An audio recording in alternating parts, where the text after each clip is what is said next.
verses 18, then mulak daw nga to sa verses 21 to 24. O sa libro ni Propeta Malakias, chapter 2, verses 15 to 16.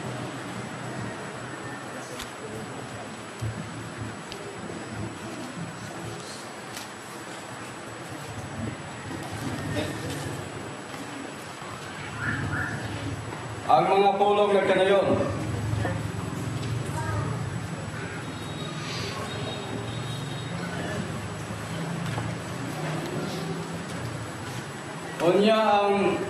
Unya mingon ang Ginoong Dios, dili maayo nga maginusara ang tao. Himuan ko siya kauban o katabang nga angay kaniya. Busa giumon niya, gikan sa yuta ang tanang mananap o langgam o kilala niya sila ngadto sa tao ang iyang nganlan sila. Bisag unsa ang ingalan sa tao sa mata ko sa kanila, mao na ang ngalan niini. Busa ginganlan sa tao ang tanang kahayupan o ang mga langgam, ingon man ang ihalas nga mananap. Apan walay palgan nga kauban o katabang nga angay kaniya. Unya ipakatulog sa Ginoong Dios ang tao. Ug samtang nainanog siya, gikuhaan siya sa Ginoong Dios og guso. O gihulipan niya kini kulon. Ang maong gusok gihimo niya nga usa ka babae. O gidala niya ang babae ngadto sa lalaki. O mingon ang lalaki, aniha ra kayon ang samang kanako. Bukog gikan sa akong bukog o unod gikan sa akong unod. Babae ang ngalan niya kay gikuha man siya gikan sa lalaki. Tungod dinhi ang lalaki ubiya sa iyang amahan o inahan o mutipon sa iyang asawa o mausa sila.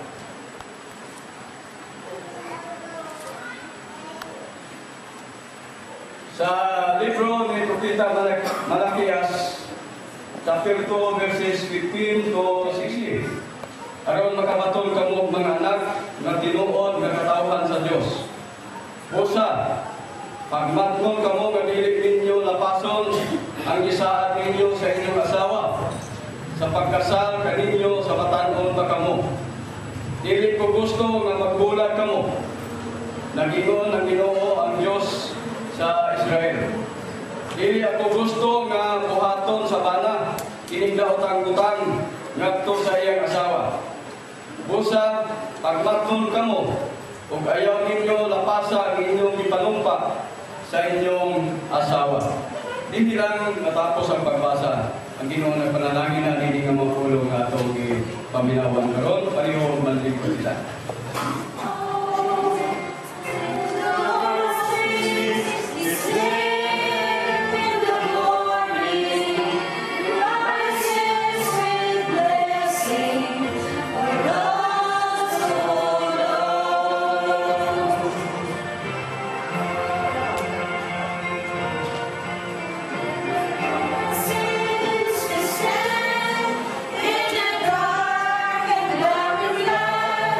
Looking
ngalan sa among Panginoon Kristo. Amen. Doon tayo sa magsusulat na nagkanayo. A man doesn't find completion until he finds si Jordi o si Anilin na ananini. Nakapagana na ni Jordi ang iyang nawala ng puso o nakapagana sa ni Anilin ang tao nga angayan sa iyang ibog na kinabuhi. Tulad sa iyo sa writer nga nagkanayon nga ang Kaginyoon sama sa usa ka matahong nga bulag nga magkadugay magkalaya. O gingon sa usa ka magsusulat nga sama sa kini sa usa ka table wine nga kung magkadugay magkalami. Oh. So asa may ato nga ning pilion? Sama ba sa usa ka matahog nga bulag nga kung magkadugay magkalaya o kaha sama sa usa ka table wine nga kung magkadugay ang katuigan magkalami. Magka-out kingdom. Asa yan ang pilihan niyan. Mga kaisunan ato ng ma-discoveryhan ang atong partner sa kinabuhi. Mabot sa panahon nga ang atong excitement magkawala na. Mabot ang panahon nga mapasagda na to ang atong relationship ingon nga bana o kasawa. Murag taken for granted na lamang, mayroon ng bana, ako dito ng kasawa. Mayroon sa tang asawa, ako dito ng bana. Magpabaya na. Doon na panahon nga, pasagda na sa bana ang iyang kasawa. Doon na sa panahon nga pasagda na sa asawa ang iyang bana. Gani, na ay panahon nga nag-ipon sila pagkuyo, pero ang ilang mga unang-una wala na niya. Nagdoog sila. Nangatulog sila ng doog, pero malaglahit na nila kalimutan. Dato para sa una. Di ba na may mga couples na nagdoog pero wala tinggalan? Oh, nagtalikod na. Awan niya kainit. Oh. So, mutalikod, ano siya? Sabi na kung usog na mobilik ng bana, mubalhin na nagsumikas. Nga kwarto ang asawa. So, nagkawala na ang gabi. Nagkawala na. Katong mga pulong na you and I. Murag ijakay na. Dili kaligayang mga kaisunan. Dili atong kapanahonan karon na maabot dito ka na yugto sa dinabuhi sa mga magtiayon, labi na umaabot ang mga kanisdanan. Pero, doon na upat ka mga putang nga ngayon na itong tinumduman. Kadili mo abot utak itong nagpamilig mo. Yung ano din na yun sa yung kagulay na ibugma sa Diyonin mo. Kinahanglan ka nang nagbugma ng inyong disyer sa sagusa. Hindi na nang lapason sa matag adlaw o sa matag gudlo sa inyong tinabuhi. Hindi mo yung ako ito na isugot. Ako galing ko ninyo anak. Sigurado nahigugma na siya na po. Ayaw na isulti na sa imong mga barkada o imong mga kaigalaan. Kaya ang gugma kinahanglan lapason sa matag adlaw. Hindi kay automatic na siya. Kaya kumasa kasal, okay na. Automatic na talang, hindi. Kinahanglan magpadayon mo pagkuha, paglihok, pagkakon sa pagigugmaay sa sagusan. Magpadayon ang kotse. Ang tao mga Lord. Oh, magpadayon na siya. Sa tibuok nito kinabuhi. Ito pa, kada adlaw nagpamulitaw pagkagihapon. O ayaw ay nga, nagisugot na kayo ninyo, anak kayo, analin na pumuundang na kapagpamulitaw. Naanak ko'y maid. O, naanak ko'y masuko. Naanak ko'y yaya. Naano tanan? Ikaw sa nagkasawa sa ko kay naanak ko'y buhay. O, naanak ko'y driver, naanak ko'y sugoon. Dili ba yan na mawag kami yun? Dili ka na ang gugma. Ang gugma dili pagpahimulos sa sagusan. Kundi ang gugma mao ang pagserbisyo sa sagusan. Paghatag o kinabuhi sa sagusan. Mula hutay ang kinabuhi. Mula hutay ang Panginoon. Mula hutay ang lindot na kinabuhi kauban sa Diyos. Ikaluwa, nga ngay natong timangan, anong dili tumawa, dili mabot katong magkawala kalamit sa Panginoon. Kanang sa English na pinulungan, fidelity. So, kanang faithfulness. Mga itinahanglan kayo din sa Panginoon nga doon ay asinso, paglambo nato diha sa Panginoon, tinahanglan nga faithful ang sagusa. No? Wala yung titinong ng lain. Ito pa, exclusive na. No? Si Hanilin, exclusive na rin mo. Lord, mga kaya ko bahit kayo sa diligan nga may 13 pa ugain. Kaya naan mo, ihiusan na diha sa sarag sa Panginoon.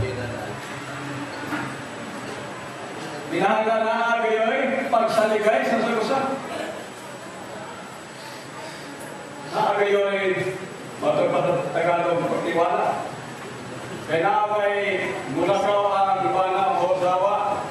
Ang iyang una-una para sa iyang katikas. Hindi ba hinuna?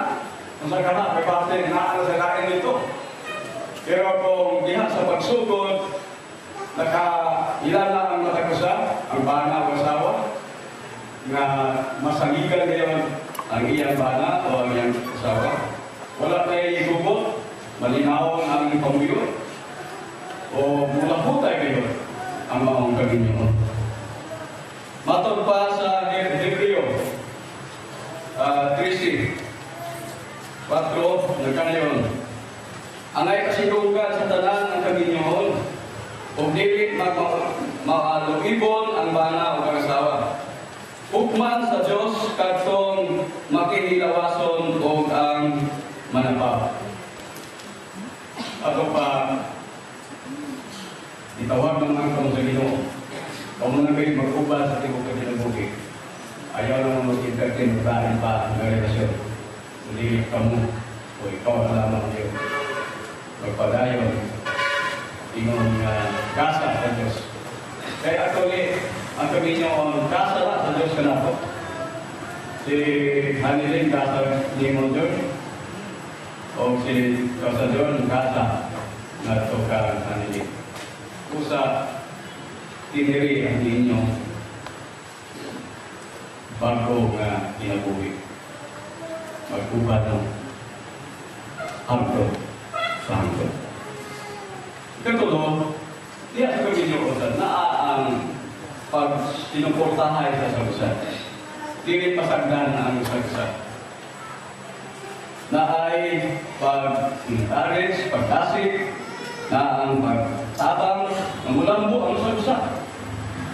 Dili nga pasagdan na lamang ang bana o asawa, kundi tiwaon nga kamuntanan o kamuntuhan, mulambo. Diha, atubangan sa Ginoo. Sa atong teksto sa Genesis 2 verse 18, nagkano yun? The Lord God said, "It is not good for the man to be alone. I will make a helper suitable to him." So So, dili maayo ang mag-inusara ang tao. Ako sa pangitaan o kauban, kakaba, partner sa kinabuhi. So, partner nga na, dili kayo pasagsan ang usap. Dili kayo nga i-iklik. Pero, ang uban, wala mo sa niya. Kaya naay asawa nga nag-inusara. Naa sa iba na nga nag-inusara. Nag-inusara pagsimba, nag-inusara pagbuhat na ang magutang, saka nag-inusara na pag-ibalay, walay ka-istorya, murag walay kalipay. Kaya kung wala kayo ka-istorya, wala kayo kalipay sa kinabuhi. Pero kinahanglan nga diha kasulod, may partner man, naagayon ang meditation, naagayon ang pag-inistoryahanay, pagpangatulog, hantod pagmata sa buntag, sa mga plano sa kinabuhi. No? Gali, mas maayon yun nga, mas sinatin mo unsa ang madiskubrihan mo unsa ngayon ang imong partner sa kinabuhi. Unsa ang imong banang imong asawa. Sa iyang mga kahuyangan, sa iyang mga kalikod. Kaya di ka mong magtutungay na ingon nga kauban o partner sa kinabuhi. At pa, di rin magpasagat. Kung sa'yo mga panginahanglan sa asawa, sa'yo panginahanglan sa bana, tagbuon. Aron nga naagyon ang kaligayahan tayo. Nakikitabo nga murag nag-inusara ang bana. Nga po ang punto nga pagkabot sa bana, gikas sa trabaho, mingon na dahil ang nagawa nga dahil, si Paese, hangyaw ang ilang masugo. Dahil nagkahil, isip ninyo. O, trophy. Kagaya ang snack, o upal pa. Umaligo, dahil, kagaya ang tuwalya. Tanan, sugo, nagso sa ilang masugo. Sa psychology, na ba yung transference? No? Sa psychology, itong ano nato na, nga kung kinsa ka itong doon kanunay, mubalhin ang imong guma. Oo, mubalhin ang guma. So, sa ilahin ka mo, kung kay sila magtirni ang dikit sa may masugo o katumilang stairs, nagkadugtungay ang ilang mga pagbatit. Nabiyaan ang asawa. Oo. So, dili ko na kayo tabo nga magkanagyo ang mga babae. Kinahanglan na agad kanunay ito. Kinahanglan na kini mag-inusara ba na. Ang buti pasabot nga na naagam mo duha kanunay. Sa mga taning duha mo. Sa mga libukon duha mo. Dili nga isali ka lang yung ang tanang nagto sa inyong mga kauban sa kanimalaya. Kaya manlupad ba yung duha? Sa katapusan, mga kaisolan, kinahanglan, dili mo malimot sa Diyos. Isang pausapon na ay magpa nagkapot na ninyo yung mga plano sa kinabuhi. Bubog na mo sa mga utang, pahamit din kalimutan. Pero kung inyong mapasagdan ang inyong relasyon sa Diyos, wala kaya pa na yun. Kalapusan. Kinahanglan na kanunay sukod mo sa atong buhay ng Diyos. Kamu tukod. I-appreciate ko na itong isuon nga taga Cebu. Ikan namin ni XCM dito sa Cebu. Dito ko nakatulong sa ilang balay. Kung ano siya, medyo arang-arangan ang ilang utang. Lingon siya sa iyang asawa o sa iyang mga anak. Ang bana, sa iyong nagmata ba? Imanimba na. Inangan 6:30, ready na ang tanan. Kaya alas 7, maapas ta sa 7 o'clock na service. Ako mismo nga luminaw, alas 5 pa, naligo na. Kaya basin mga huwi nito ako. So, dito na nga ang bana mismo o ang magtiayon na gunahuna kanunay sa Diyos o o naguna-una sa mga ulaton nga gisalig sa Diyos ngadto kanila. So, kinahanglan nga sa inyong mga plano, konsultahon ninyo ang Ginoo. I-appeal ninyo na muna siya sa inyong mga plano. Atod pa sa kateksto. In everything you do, put God first. He will guide you and crown your efforts with success. So ang Kaminyoon, usapin ni ka sagrado, usapin ni ka dasa sa Diyos, kanapon na lang. So kinahanglan, kadili siya, pasagdan na to. Kundi isalig na to, kanunay sa Ginoo. Hindi kami nga, kaya na kami. Kung naan nga na ikisaw sa inyong relasyon, damo kayo mo sa Ginoo. At ang hinuntunan nga ang Kaminyoon, usakan ko bilang dili ni kontrata. Marriage is not a contract. Marriage is a covenant. Kasabutan. Kung kasabutan, no expiration. Mauwi ka nag-exchange na karon. Tao na, marriage contract, pero karon wala na. Hindi na siya certificate na. Contract, expire na siya. Kung ako'y nasakyan ng taxi driver, ikan dito sa Diyos namin yung kayo sa ising kasi ko. May sumit siya sa iyang kahintang, sa iyang Kaminyoon, o mingon siya nga kaking disura ng panahon ka sir. Kung naapa kayo ay panahon, kung naapa ko itugod pa nga na-expiration din ang ilang Kaminyoon, ako ang iulit na akong sawa. No, kung mo ba? Ganda. Kaking disura naman ng panahon doon. Napunigit at galing na himo, nang iulit na himo yung masawa.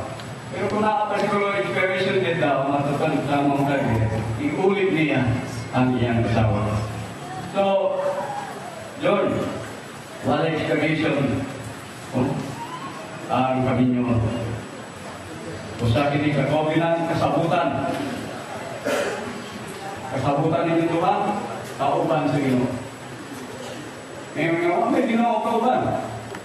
Ang mga officiating ministers nag-represent sa Diyos. Busa, wala kayo plano o diligid yung mga plano nga maglagyo mo, magbulag mo.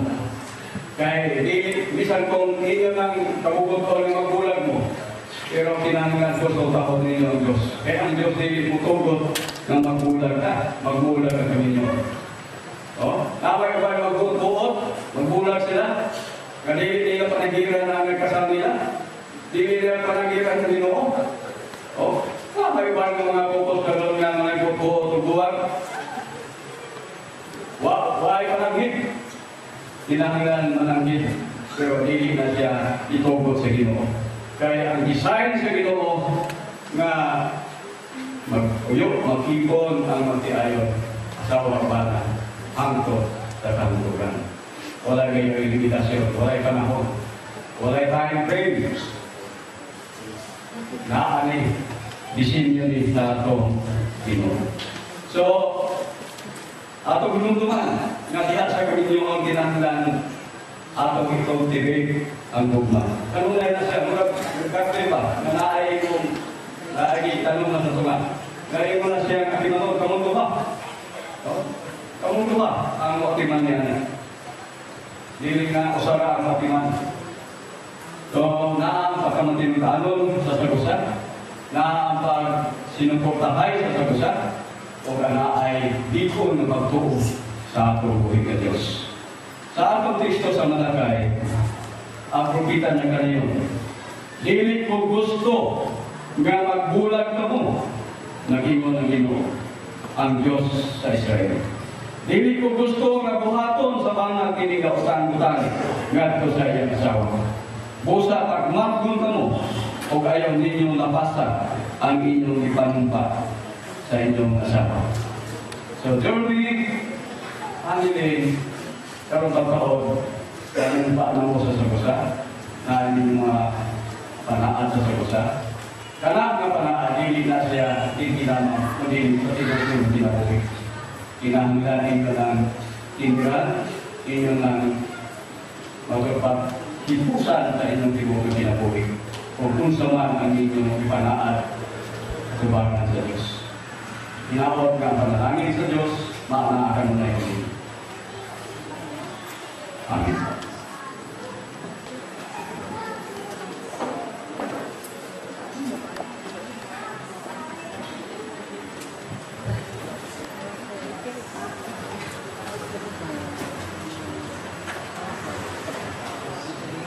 Iwanihinga sa bukas o yutay,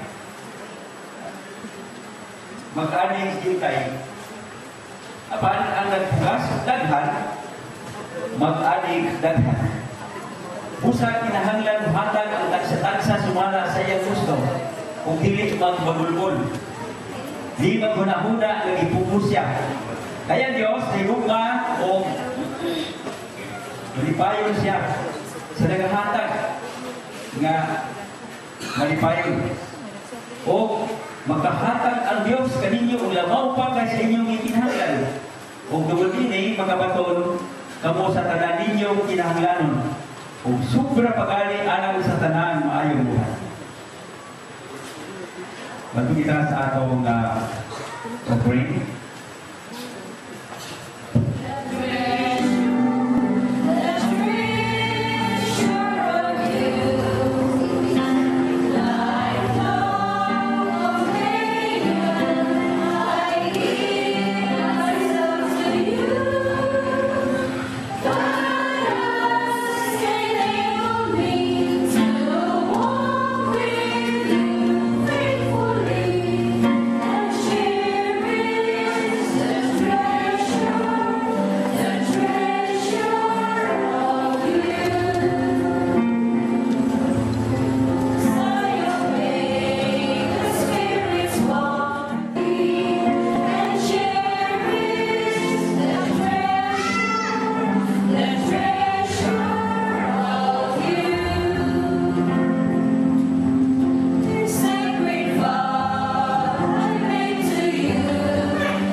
Igugmaon mo siya o pasidunggan o kalataran.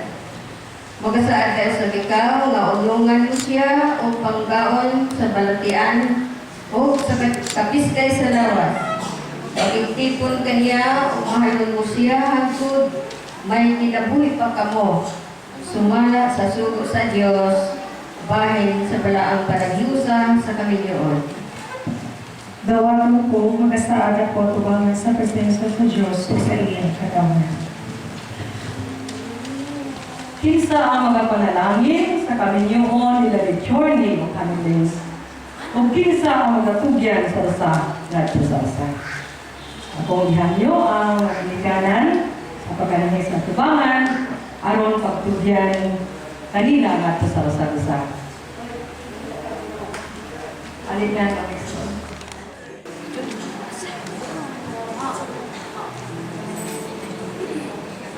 ingon nga mga ginikanan ni Anilen, among itugyan sa kanimo journey, igugmaa siya sa tibuok mong kasing-kasing ug magmatinud-anon ikaw kaniya sa tanang panahon.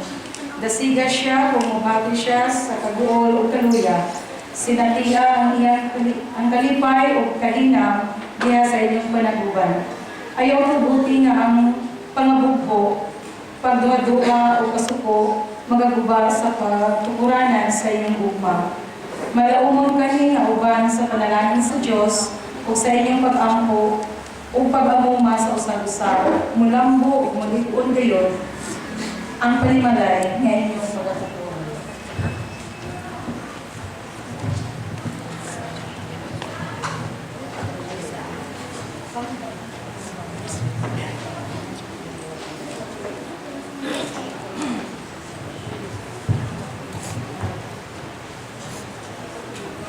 Ingon nga mga ginikanan ni Journey, ang itugyan siya kanimo, anilin, tigugma siya sa tibok mong kasing-kasing, ug magmatinud-aron ikaw kaniya sa tanang panahon.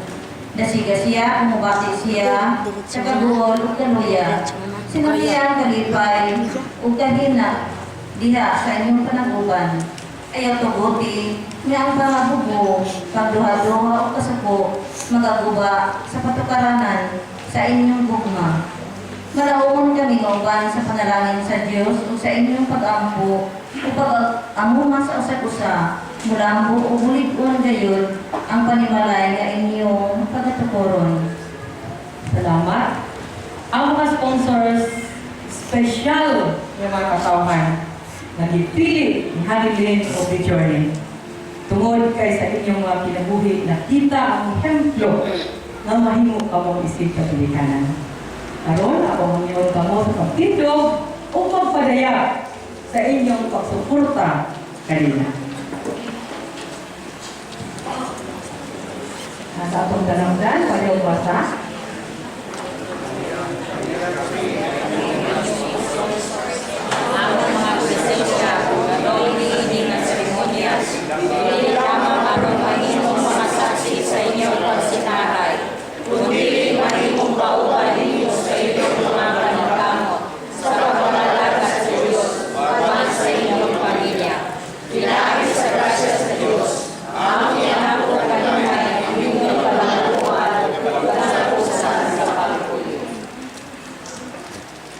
Mag-aampo kita. O Diyos, Journey o Hanilin.